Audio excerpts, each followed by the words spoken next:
কোথায় খাওয়ার জন্য? কেন? আসসালামু আলাইকুম সবাইকে। আজকে ছোট ছেলে হঠাৎ বললাম আমার ফ্রেন্ডেরা সবাই মিলে শিপে যাবে, তাহলে আমরাও চলো যাই। তা আমি বললাম চলো তাহলে। এখন এইদিকে বড় ছেলেকে বললাম, ছেলে বলল মা আমি তো যাব না, আমার ফ্রেন্ডের সাথে আমারও প্ল্যান আছে। তো আর মেয়েকে জিজ্ঞেস করলাম, ও বলল যে আম্মু আমার আগামীকাল আজমান যেতে হবে। এটা আলাদা একটা স্টেট, দুবাই থেকে চিটগং বা ফেনী যেমন ওরকম আর কি। তো আজমান মেডিকেল ভার্সিটিতে যাবে, ওখানে একটা সেমিনার আছে, বান্ধবীরা সবাই মিলে ওটাতে অ্যাটেন্ড করবে। আমার মেয়ে এখন 13 পড়তেছে, তো 13 শেষ করে ইনশাল্লাহ আশা আছে মেডিকেলে ভর্তি হবা। সেই জন্য উদ্দেশ্য যে মেডিকেল ভার্সিটিটা একটু দেখে আসবে, তাই ওকে ঘুমিয়ে পড়তে হবে তাড়াতাড়ি। আমরা তো কখন আসি ঠিক নেই, আসতে একটু লেট হবে এটা তো শিওর। যা হোক, উপরে আমরা খেতে গেলাম শিপের উপরে। নিচে আসছিলাম আমরা, এখন তো প্রচুর গরম এই দেশে, না হলে শীতের সময় হলে আমরা উপরে থাকতাম, উপরে এনজয় করতাম, উপরে বেশি মজা। তারপর এখন গরমের জন্য শিপের ভিতরে থাকা লাগে আর কি। তো এখন শুধু খাওয়ার জন্য উপরে নিয়ে গেছে, উপরে আসছি আমরা, খাওয়ার শেষ করে আবার ভিতরে চলে যাব। ওখানে আবার এসির সিস্টেম আছে, তো উপরে তো আর এসির সিস্টেম নেই, এটা খোলামেলা। শীতকালে এগুলো বেশি মজা লাগে। আমরা তো শীতকালে প্রায় কয়েকবারই আসা হয় 4-5 মাসের মধ্যে। এখন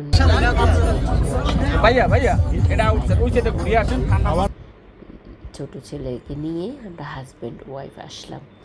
খাবারগুলা খুব একটা ভালো লাগে নাই, মন মতো হয় নাই। যা হোক, টাকাও তো বেশি না, একজনের 30 দিরহাম করে, একজনের 30 দিরহাম, আর অন্য সময় আসলে 55 দিরহাম বা 50 দিরহামের মধ্যে হয়। যা হোক, আমার খাবারটা নিয়ে নিলাম, আমার হাজব্যান্ডের খাবার এটা, আর আমার খাবার তো এটাই। খেতে বসলাম, খাওয়ার টেস্টও খুব একটা বেশি ছিল না। যা হোক, তারপর আলহামদুলিল্লাহ, রিজিকের মালিক আল্লাহ, এটা বলি যা পারছি তা খেয়ে নিয়েছি। আমার হাজব্যান্ড একটুও খেতে পারে নাই, ওর খাওয়ার বেলায় আবার একটু বেছে খায় আর কি, মজা হইলে খেতে পারে, না হলে একদমই খেতে পারে না।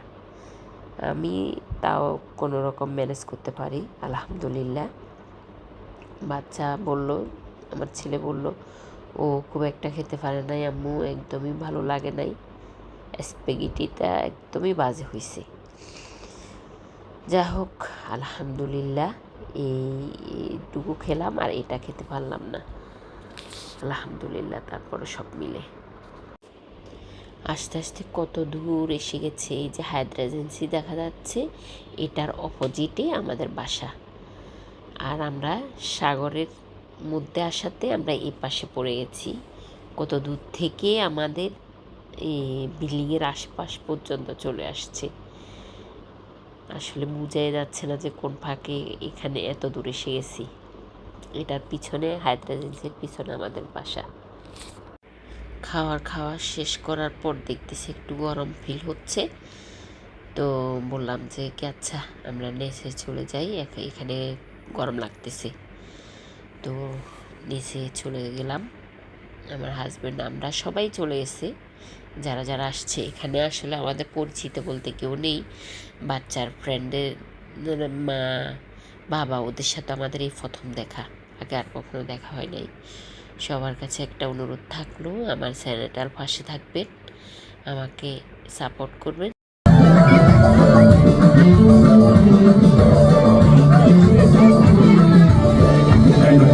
مسافر في الصحراء ومشواري